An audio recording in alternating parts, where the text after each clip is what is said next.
우리가 매주 금요일마다 봐왔던 것처럼 바울은 고린도 교회에 계속해서 이야기를 하고 있습니다. 먼저는 무슨 이야기를 지금 이 시간에 또다시 언급을 하고 있느냐 하면, 고린도 교인들이 그들이 마음이 우러났을 때는 그들이 하나님께 앞에서 헌금을 해서 그 헌금으로 선교와 구제들을 하리라고 결심을 했는데 계속 미루어오는 것입니다. 아마 그 부분에 있어서 상당히 이 고린도 교인들의 어떻게 보면 문제가 아닌가. 지금도 바울이 무슨 이야기를 하고 있느냐 하면, 내가 어리석은 자가 되었으나 너희가 억지로 시킨 것이야. 조금 전까지 바울이 무엇을 했느냐, 억지로 했느냐 하면은 자기의 자랑을 억지로 했죠. 자기의 자랑. 다시 말하면 그렇게 자랑을 할 수밖에 없도록 만든 것은 너희 고린도 교인들 때문이다. 왜? 주변에 수많은 미혹하는 자들이, 수많은 거짓된 자들이, 야, 너희들이 아는 그 바울 사도 있잖아. 아우, 그 사람은 뭐 경험도 없대, 체험도 없대. 아니, 쑥 말뿐이래. 뭐 그런 사람을 갖다 그 말을 그렇게 귀담아 듣고 살아가. 아유, 뭐 여러 가지 아마 말들이 있었던 모양입니다. 그러다 보니 바울이 자기 자신에 대해서 조금 이야기를 해야 되겠구나 라는 생각으로 자기 스스로가 생각할 때 지금부터 하는 이 이야기는 어리석은 무익한 자랑이다 라고 말을 하면서 이야기를 해드렸지. 근데 이 모든 자랑이, 곧 내가 이런 자랑하는 어리석은 자가 된 것은 너희가 억지로 시킨 것이니 내가 너희에게 칭찬을 받아야 마땅하다. 내가 아무것도 아니나 지극히 큰 사도들보다 조금도 부족하지 아니하다. 너희들이 생각할 때는 나 바울이 비록 말이 좀 부족하지만 은근히 능하다고는 바울을 말하지 않았습니다.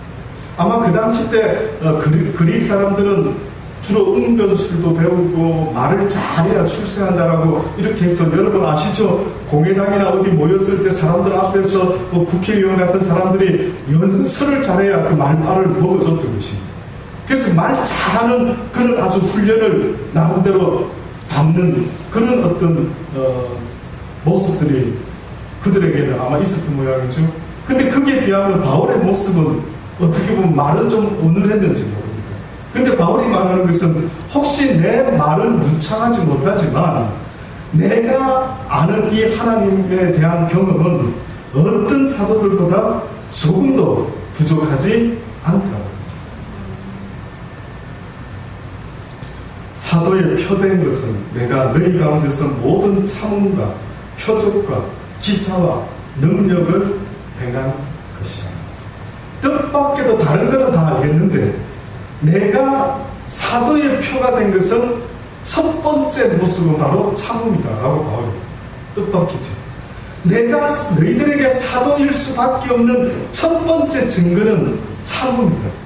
너희들이 부족하고 잘못하고 모든 그런 것이 있어도 나는 너희들을 참고 또 주님이 우리를 참아주셨던 것처럼 너희들을 기다리면서 계속해서 지금 내가 하나님의 복음을 너희들에게 전하고 있는 이 나의 모습이 바로 주께로부터 온 사도의 첫 번째 되는 표적이 되겠네요. 그래서 여러분 아시죠? 사랑은 무엇하면서부터 시작된다고요? 사랑은 오래 참고로 시작돼요. 놀랍죠? 사랑은 오래 참고로부터 시작되는데 지금 사도 바울이 내가 사도에 펴던 것은 내가 너희 가운데서 모든 참음가라고 이렇게 말을 시작하고 있는, 그 말 뜻은 내가 너희를 얼마나 사랑하고 있는지 제발 아느냐. 내가 너희를 사랑하는데 너희는 지금 핀트가 안 맞대. 너희는 오히려 나한테 지금 뭘 보기를 원하느냐. 도대체 누구 말을 듣고 나를 의심하고 누구 말을 듣고 지금 그렇게 나한테 반응하느냐. 오히려 내 자신이 너희에게 폐를 끼치지 아니한 일밖에 다른 교회보다 부족하게 한 것이 도대체 무엇이 있느냐. 너희는 나의 이 공평치 못한 것을 용서하라. 너희는 나의 이 편애한 이 모습을 용서해라. 내가 다른 교회보다 너희 고린도 교회를 더 사랑한 이 편애에 대해서 오히려 용서해달라고 그렇게 말합니다. 내가 너희를 더 사랑했군요. 보라, 이제 세 번째 너희에게 가기를 예비하였으나 너희에게 폐를 끼치지 아니하리라. 나의 구하는 것은 너희 재물이 아니요 오직 뭐라고요? 너희니라. 내가 원하는 것은 너희의 재물이 아니다. 그러니까 어떻게 보면 이 사람들이 시험 든 것은 이 바울을 위해서 또 혹은 구제를 위해서 헌금을 하겠다라고 해놓고는 아마 자꾸만 미루고 있었던 그들의 모습 속에서 드디어 어느 순간에 시험이 들기 시작했다.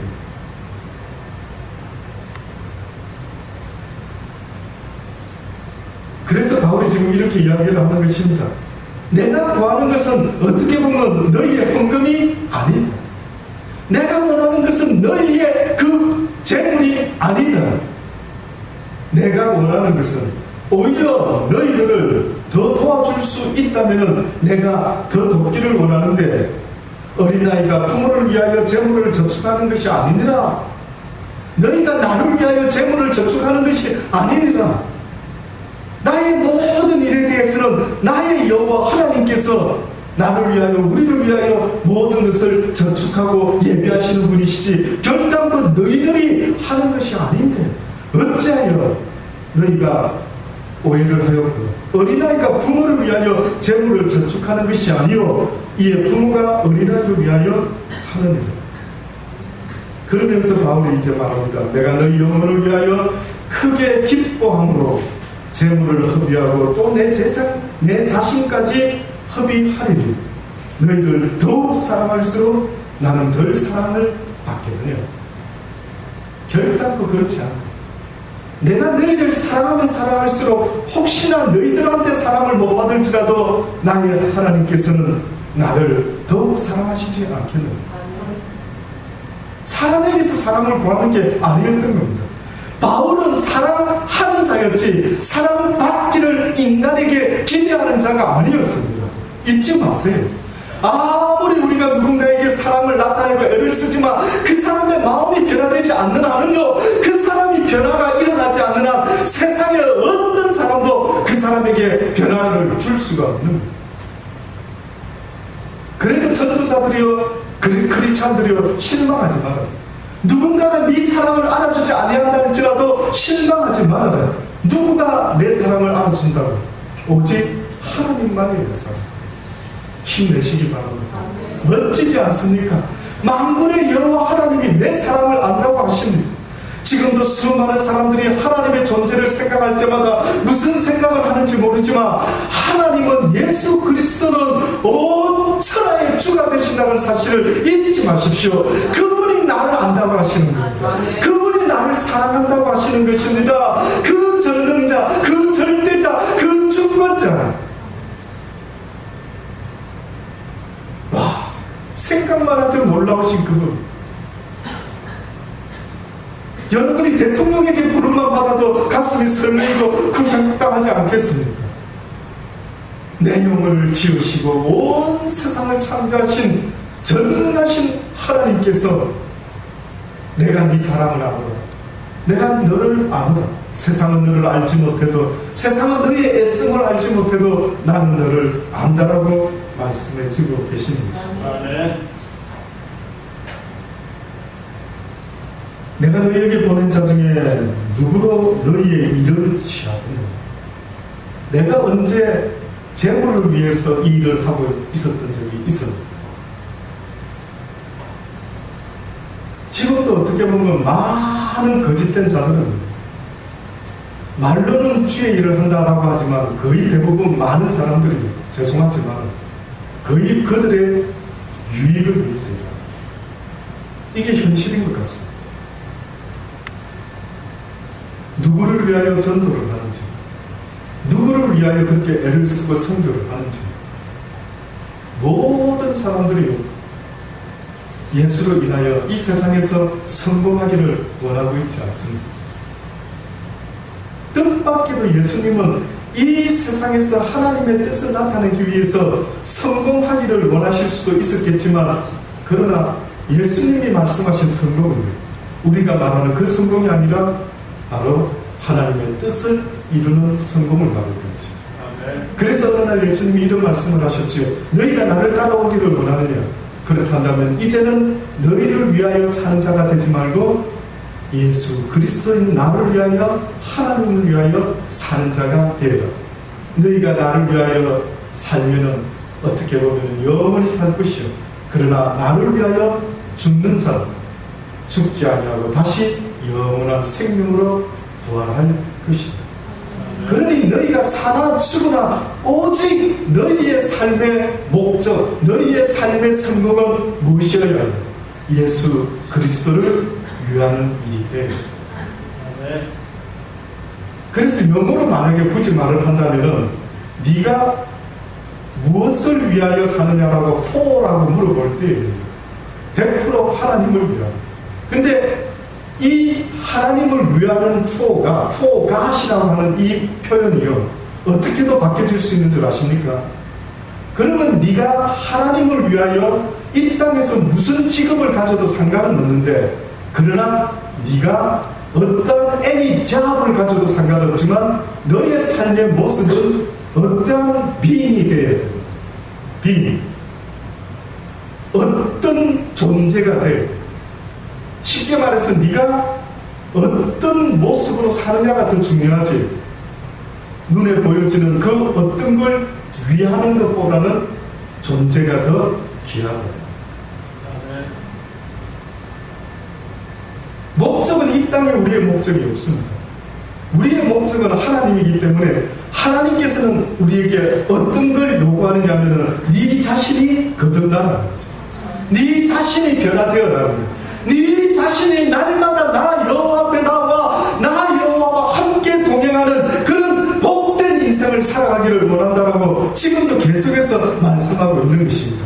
하나님의 목적은 네가 이 땅에서 실패하고 넘어지고 쓰러지고 무엇을 해도 상관은 없는데, 내가 원하는 목적은 딱 한 가지인데, 네가 내 안에 들어올 때까지, 네가 나와 결혼할 때까지, 네가 거듭날 때까지, 네가 나와 온전히 동행하는 삶을 살아가는 그날까지 너의 목적은 그것이 돼야 돼. 그러니 너의 존재는 어떤 고난과 실패 속에서라도 그것을 통해서, 그것을 계단 삼아, 그것을 징검다리 삼아, 그것을 다리 삼아서 나에게 나오는 자가 돼.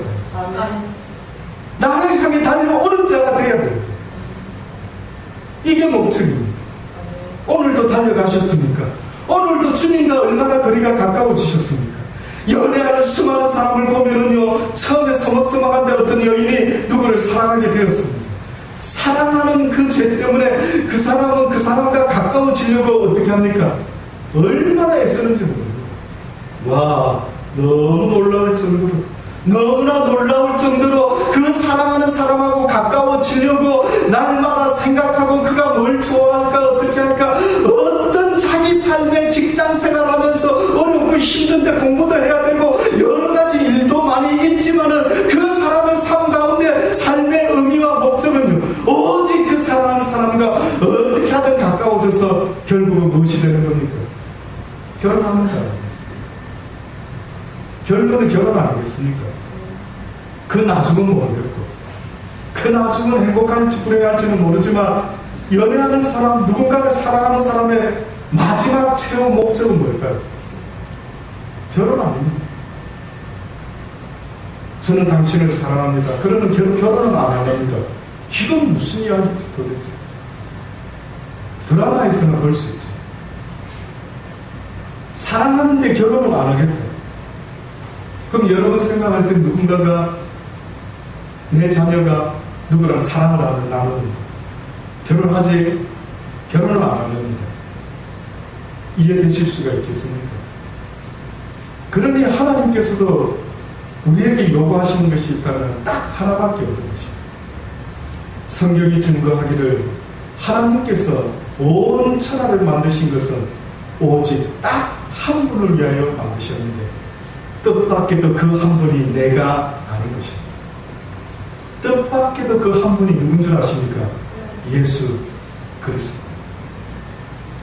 하나님이 예수 그리스도와 함께 온 세상을 창조하셨는데 뜻밖에도 이 모든 세상은 그를 위함이요, 그가 또한 죽었다 다시 살아나게 하셔서 죽은 자의 첫 열매가 되게 이 땅의 모든 피조 세계를 그분 안에서 통일시키려 하십니다. 조금 여러분 기분 나쁠지 모릅니다. 그러나 성경은 분명히 말하기를 너희의 존재조차도 누구를 위함이라고요? 하나님 곧 예수 그리스도 안에서 너희가 통일되게 하기를. 그러니 모든 내 삶의 모든 이유와 의미가 되는 어떤 삶의 목적이 있다면 뜻밖에도 성경은 너무 간단하게 한마디로 이야기를 딱 하고 있는데 그 한마디가 뭐냐면은 예수 그리스도 안으로 들어오라라고 말을 하고 있습니다. 누구든지 내게 오라라는 것입니다. 목마른 자도 힘든 자도 모든 어려움, 너희의 하루 중에 오늘도 나를 향하여 달려왔느냐라고 지금도 물어보시는 겁니다.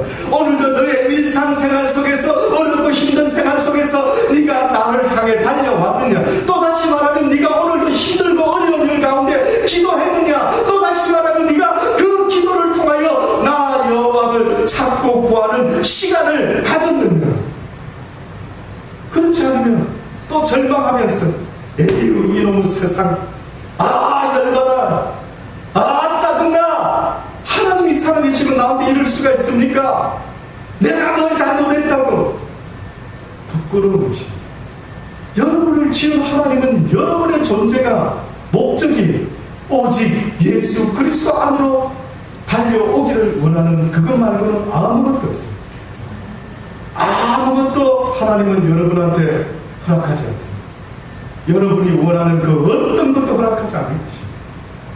여러분이 예수 그리스도 안으로 들어가는 그날까지는 하나님은 여러분이 구하는 것이 어떤 세상의 귀한 축복이라 할지라도 우리 자신보다 우리를 더 잘하시는 주님께서 그리스도 안으로 달려오는 일에 걸림돌이 되는 모든 부와 명예와 권세와 모든 세상의 평안의 거리들은 결단코 허락지 않는 것입니다.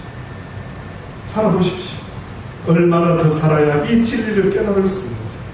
그러니 가만히 한번 생각해 보십시오. 이제부터 이제까지 살아왔던 내 삶의 모습을 다 잊어버리고요, 이제부터 곰곰이 한번 다시 돌아보십시오. 딴 거는 생각하지 마시고 한 가지만 생각해 보십시오.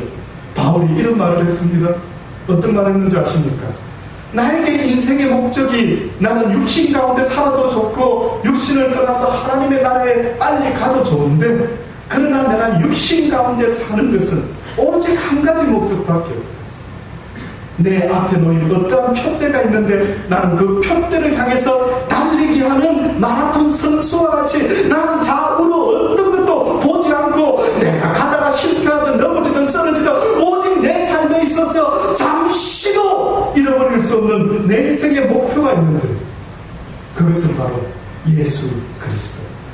그분의 품 안에 안기는 그날까지 달려가는 이 다름질은 내가 멈출 수가 없다라고 하면서 그가 우리에게 말했던 것이 바로 오직 한 목표인데 이것이 예수 그리스도라고 말했던 것입니다. 아직 결혼을 안 한 사람들은요, 결혼한 사람의 그 마음을, 그 느낌을 알 수 있을까요? 모를까요? 잘 모릅니다. 결혼하기 전까지. 그렇지 않겠습니까? 과연 결혼 생활이 주는 어떤 기쁨과 즐거움과 뭐 딴 건 떠나서 그저 사랑하는 사람과 함께 있는 것만 해도 얼마나 그 당시 때 기뻐했습니까? 근데 어느 날 살다 보니까 뭐 이상한 결과들이 나타나지 않습니까? 이건 뭐지? 어떻게 내가 사랑한다고 쫓아와서 결혼까지 했는데 이 인간이 나한테 이럴 수가 있어, 이러면서 힘들어하는 일들이 생기지 않습니까? 그것만 봐도 여러분 생각할 때 이 사랑이 실상일까요? 허상일까요? 그건 허상입니다. 인정하시래요. 버티지 마시고 인정하시래요. 아 그래도 목사님 그래도 그렇게 믿고 산답니다. 예, 그러면 저도 더 이상 할 말은 없습니다만은 한번 냉정하게 생각을 해보면은 그렇게 사랑해서 결혼해가지고 막 부모님의 반대까지 무릅쓰고 그냥 호적까지 파십시오 하고 그 사랑을 쫓아서 왔는데 이게 뭐지? 이게 뭐지?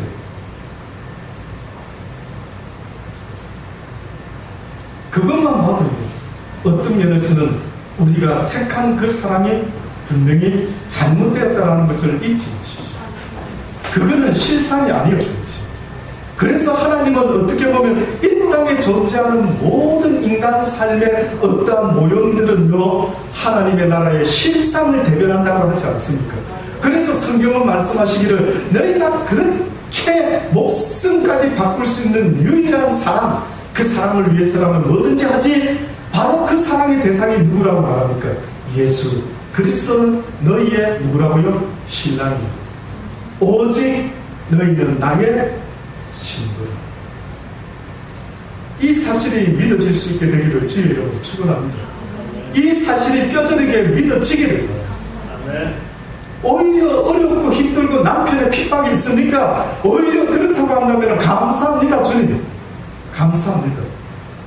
저는 여자가 아니기 때문에 신부의 마음은 잘 모릅니다. 솔직히 아내의 마음은 잘 모릅니다. 조금 불리합니다.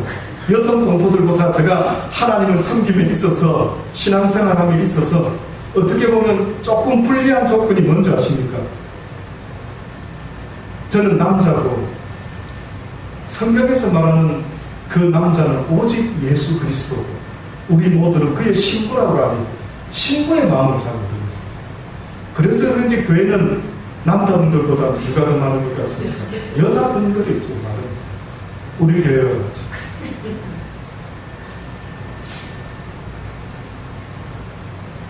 근데 아내된 여러분, 신랑을 어떻게 느끼시는지 저는 평생 아마 잘 모를 수 있을 겁니다.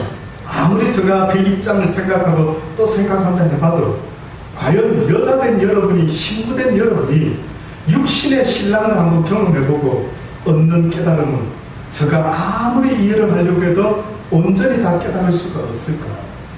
제가 알기로는 최소한 이런 것 아니겠습니까? 여자분들은 한번 결혼하면 남편이 그냥 인생에 있어서 막 다인 걸로 생각해요. 남자는 누구를 사랑할 때 그 여인이 첫 번째이기를 원한다. 근데 그 어떤 여인들은 어떤 남자를 사랑할 때 그 남자가 첫 번째이자 마지막이에요. 여러분 그렇습니까? 물론 아니라고 생각하는 분도 있겠죠. 둘, 서너 정도 더 있으면 좋겠다 하는 분도 있겠지만 제가 볼 때는 보통 아내들은 이 남자가 나의 첫사랑이자 나의 마지막 사람이 되기를 절개가 남자보다 여자가 분명히 더 많은 걸 저는 인정합니다. 그러니 하나님께서도 지금 우리에게 말씀하시는 것이 어떻게 보면 너희가 사모하고 오직 처음이자 마지막 나의 신랑 되시는 나의 주여라는 이 고백을 듣고 싶어 하시는 거예요. 어떤 것도 너희가 신랑 삼는다면 내가 용납하지 않겠다. 어떤 것도 한눈 팔면 용납하지 않는다. 그러니 여인들이 볼 때, 아내들이 볼 때 내 남편이 한눈 판단할 때 용납이 되든가요? 안 되는 것이에요. 내 마음을 빼앗기 위해서 저희 아내는 저 마음을요 본인한테 붙잡아 두려고 신혼 초 때부터 날마다 세뇌시키듯이 요구했던 말이 있습니다. 이 한마디 말을 하지 않으면 저는 잘 수가 없었습니다. 뭔 줄 아십니까? 사랑한다고 뽀뽀를 해줘야 되는 거죠. 와, 저는 죄송하지만 뽀뽀를 개인적으로 취향이 별로 저는 뽀뽀는 별로 안 좋아합니다. 옛날부터 뽀뽀하면 침도 묻고 전 무슨 뽀뽀를 좋아하지 왜 필요한 인간은 뽀뽀하면서 사랑의 감정을 표현하는 것일까 조금 이해가 잘 안 되더라고요. 그러다 보니 저 스타일로 저는 별로 그런 표현을 잘 안 했거든요. 그런데 저희 아내는요 평생 저를 붙잡아두고 싶었는지 신혼 때부터 세뇌를 시키는데 하여튼 잠을 안 재우고 꼭 깜빡 잊으면 생각나가지고 오늘 깜빡 잊을 거야. 그거 한마디로 꼭 들어가더라고요. 꼭 뽀뽀를 해라. 이야 대단하다. 내가 뭔데?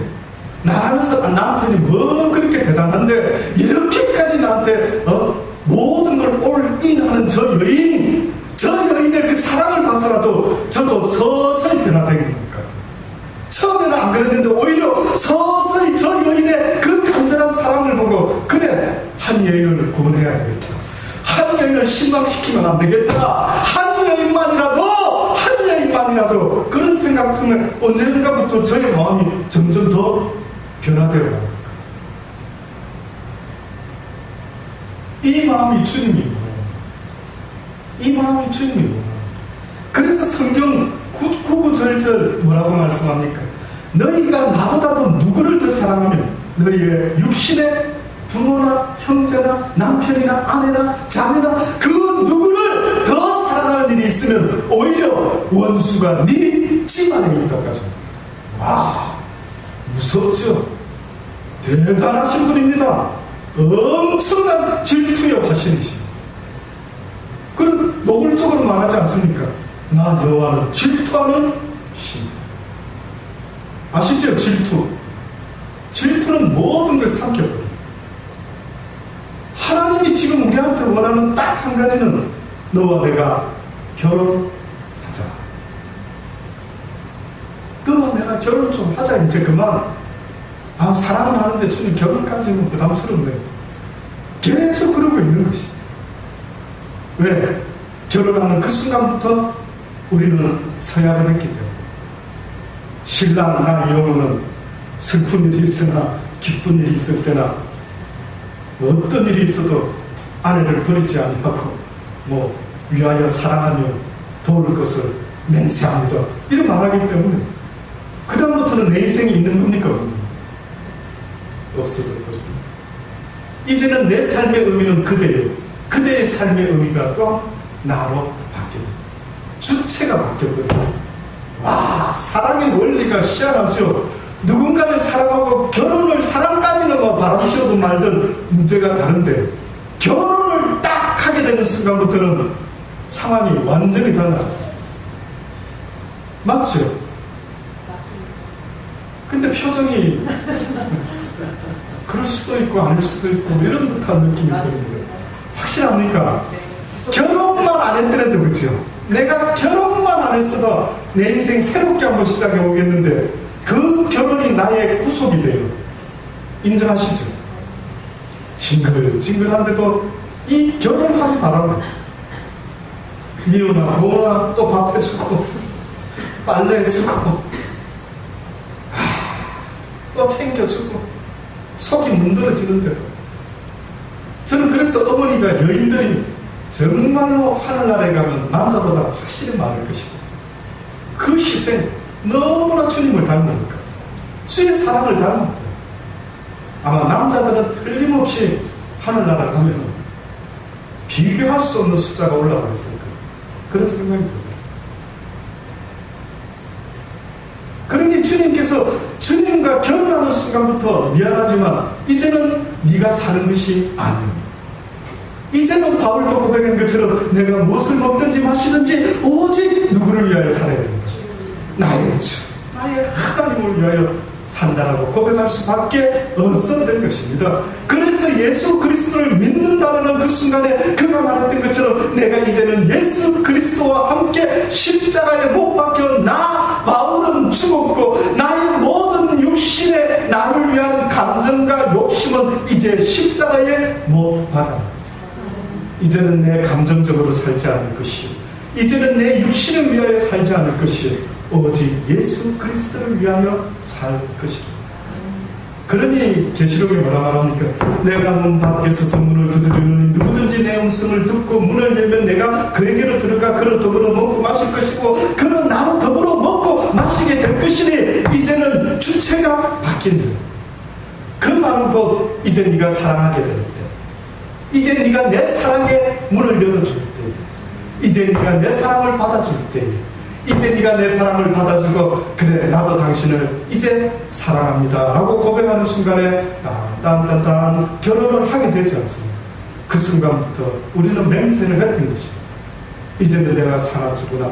오직 당신을 떠나지 않고 당신이 건강할 때나 병들 때나 힘들 때나 내가 당신과 함께할 것을 많은 증인들 앞에서 하나님 앞에서 서야 합니다. 죽음이 우리를 갈라놓을 때까지.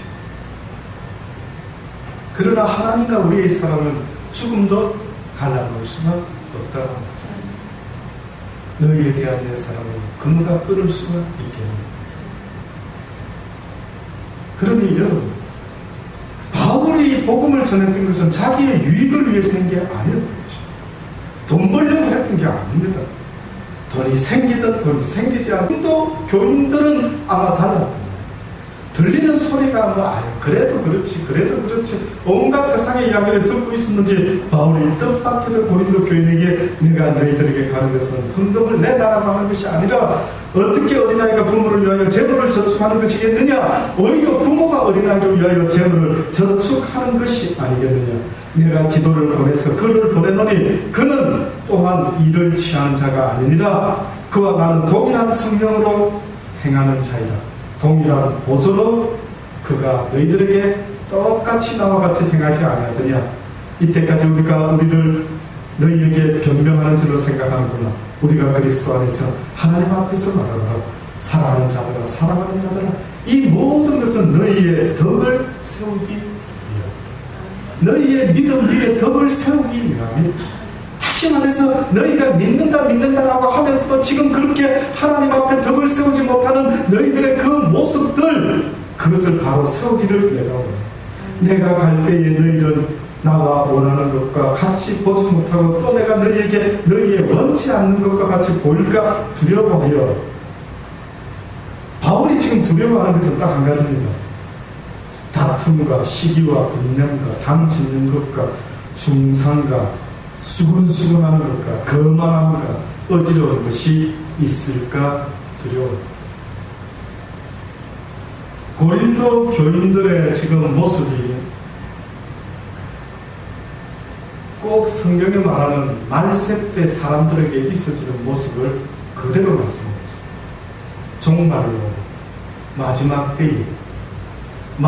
때에 다시 말하면은 하나님에 대한 사랑이 식어졌을 때 인간에게 나타나는 증상이 있는데, 그 증상이 지금 바울 눈에는 뭐라고 어떻게 보였느냐면 다툼과, 첫 번째 다툼과, 두 번째 시기와, 세 번째 분냄과, 네 번째 당 짓는 것과, 다섯 번째 중상함과, 여섯 번째 수근하는 것. 수근이 무슨 뜻이겠습니까? 뒤에서 앞에서는 다른 소리하고 뒤에 가서는 또 엉뚱 이야기하고 뒤에서 누구를 또 이간질시키고 온갖 수. 일곱 번째 거만한 것. 그 다음에 여덟 번째요 어지러운 것. 어지러운 것은 우리 한국말로는 어지러운 것이라고 말했는데 실제 원어의 의미 속에서는 싸우는 것입니다. 교회 안에서 싸우는 것, 한바탕 하는 것.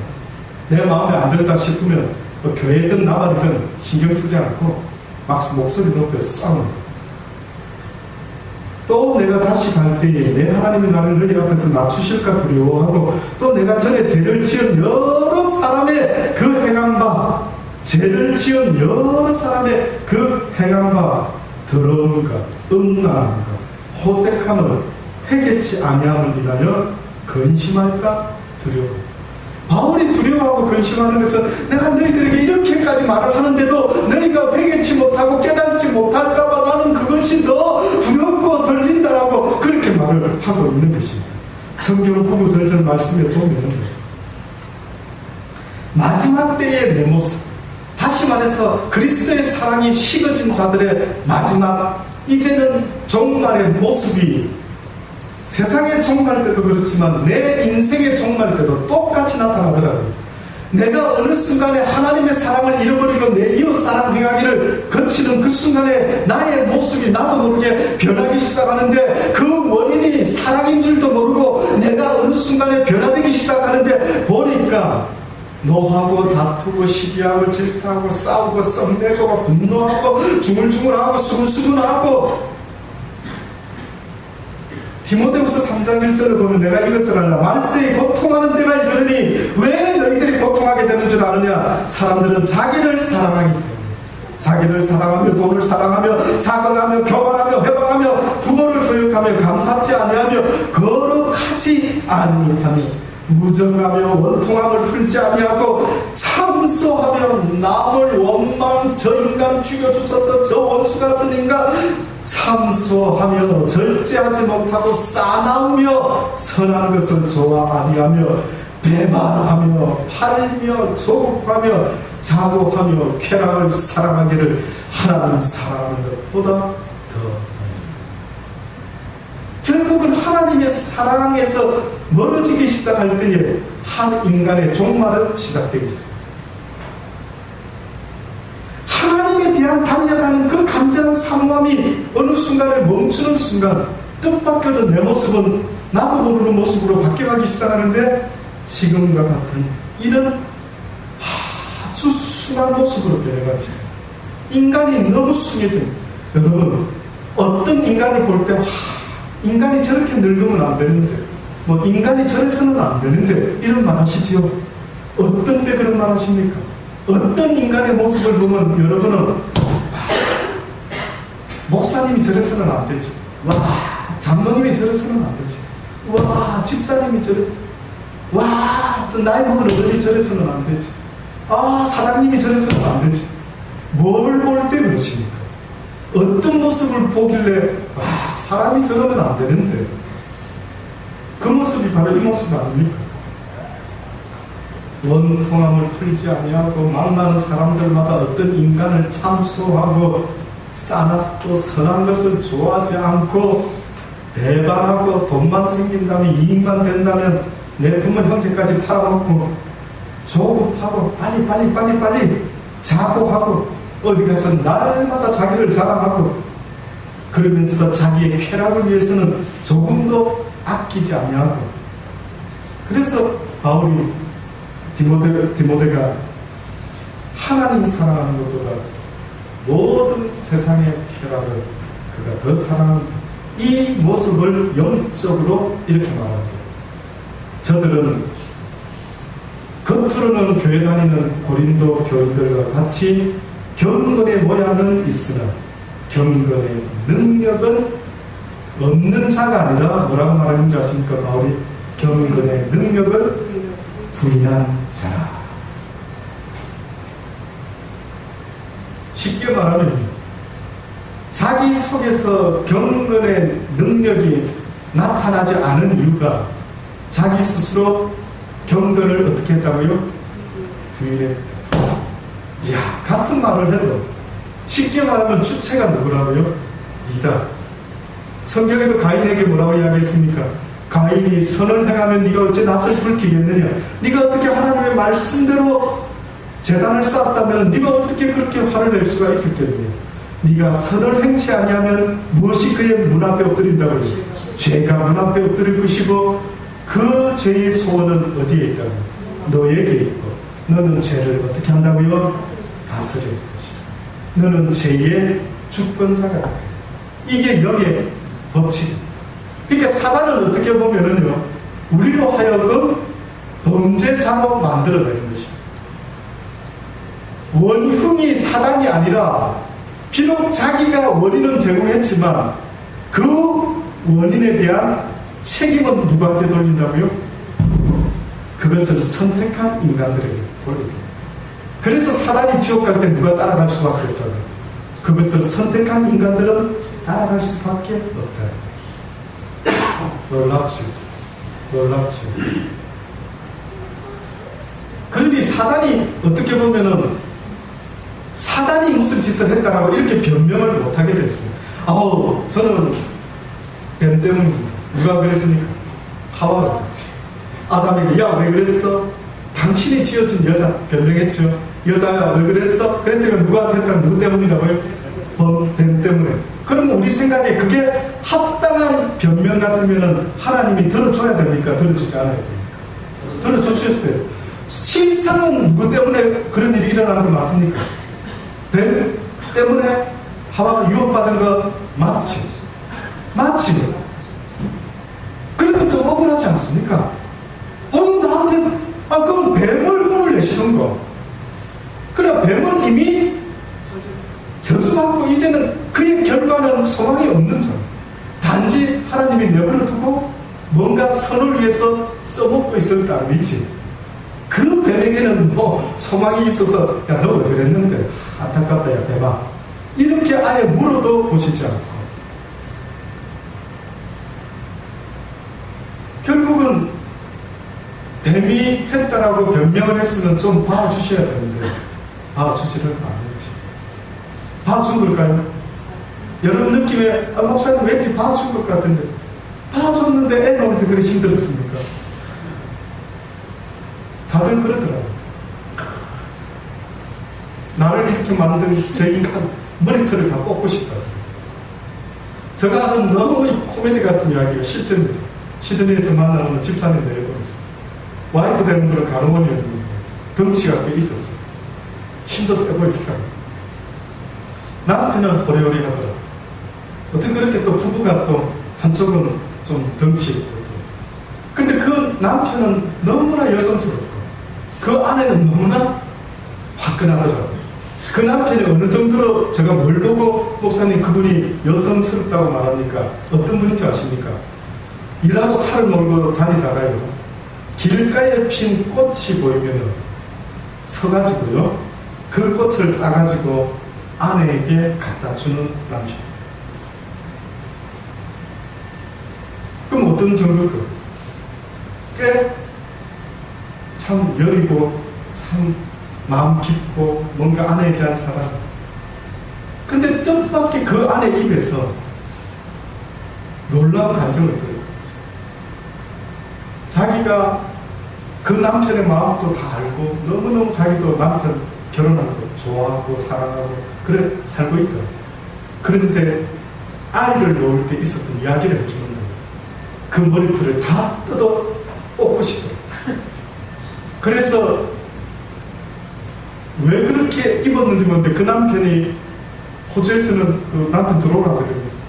가죽 잠바를 입거든요. 이건 진짜입니다. 그래서 저는 너무 웃기더라고요. 막 웃으면. 근데 가만히 생각해봤죠. 얼마나 그 순간이 고통스러웠습니다. 그 사랑하는 그 가다가도 들꽃을 꺾어서 아내에게 갖다주는 그 사랑하는 남편을 갖다 머리털을 다 뽑고 싶을 정도로 고통스러웠다. 그걸 봤을 때에 결단코 그 죄의 대가는 봐주지 않았다. 그러니까 뱀 때문에 여자의 하와야 네가 막 그렇게 선악과 따먹었으니 내가 용서 좀 해주지 그러지는 않았다. 그렇습니다. 주체가 누구라고요? 그러니까 시험을 주는 자도 나쁜 인간이지만 그 인간 때문에 시험을 받는 경우가 생기면은 하나님은 그도 역시 죄 없다 하지 않을 것이다. 이게 기독교의 논리입니다. 이게 바이블의 논리입니다. 이게 사랑의 법칙입니다. 놀랍지 않습니까? 그러니 변명할 수 없을 것이다. 어떤 피조물도 어떤 인간도 나 여호와 앞에 섰을 때 그들은 그들의 삶을 이실 직고할 수밖에 없을 것이니 그 누구도 나 여호와 앞에 이제는 변명의 기회를 주지 않을 것이라. 왜냐하면 아담과 하와와 다르게 이제는 내가 모든 만물에게 나 여호와에 대해서 밝혀 보여줬으니 너희가 결단코 핑계치 못할 것이라.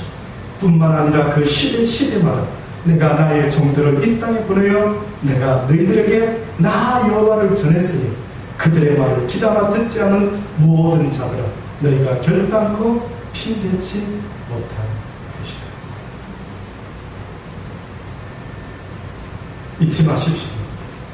이제 내 마음속에 오직 한 가지 바울이 염려했던 것처럼 나는 너희들이 그리스도 앞에 계속 믿음의 덕을 쌓고 더 위에 모든 절제와 온유함과 모든 아름다운 성령의 열매를 계속 쌓아가면서 또다시 말하면 계속해서 하나님 앞에 나아가는 진보가 있기를 원하는데 왜 너희가 멈추어 섰느냐? 왜 너희가 세상의 소리에 듣고 멈추어 서고 말았느냐? 주님 안에 온전히 들어가서 결혼하는 그날까지 쉽게 말해서 그 계약이 파헤치지 않는 그 순간까지 더 이상 주님도 나를 버릴 수 없는 그 순간까지 어떻게 보면 달려갈 길을 다 달려가야만 된다라고 계속해서 이야기를 하고 있는 것입니다.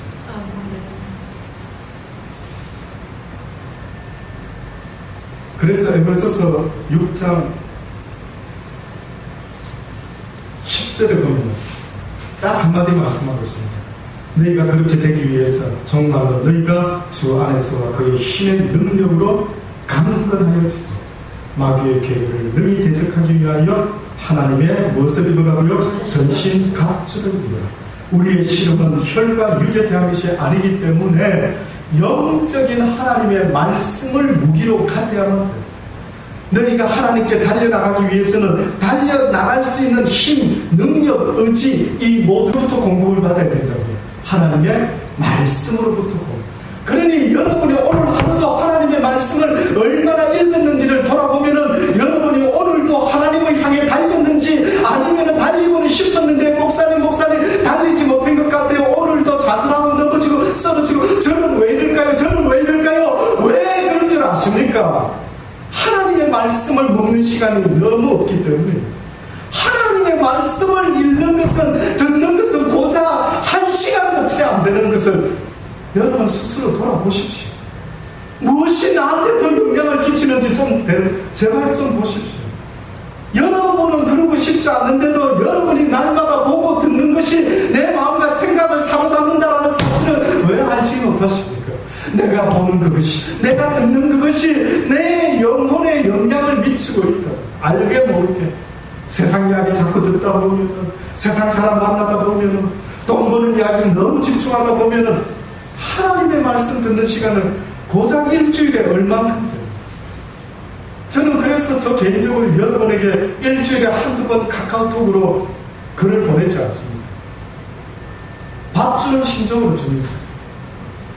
제비가 새끼들에게 먹이 물어와가지고 이걸 쫙 걸려가지고 자기 속에 있는 먹이 새끼들한테 먹이는 심정으로 제가 어디서 진리, 진주, 값진 아주 귀한 말씀 막 어디서 발견해가지고 찾아내가지고 또 깨달아 와가지고 야 이거 맛있겠다, 이거 맛있는 것 같아.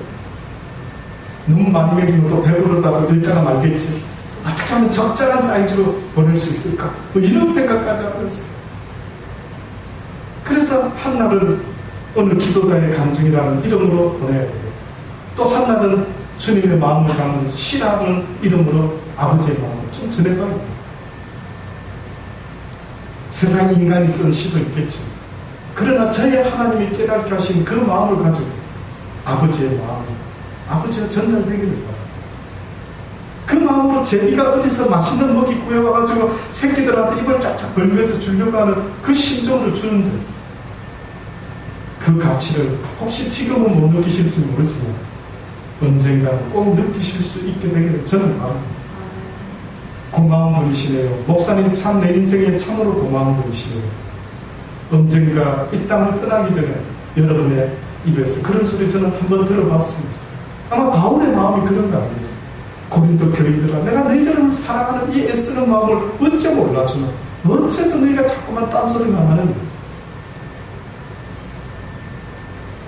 아무쪼록 저와 여러분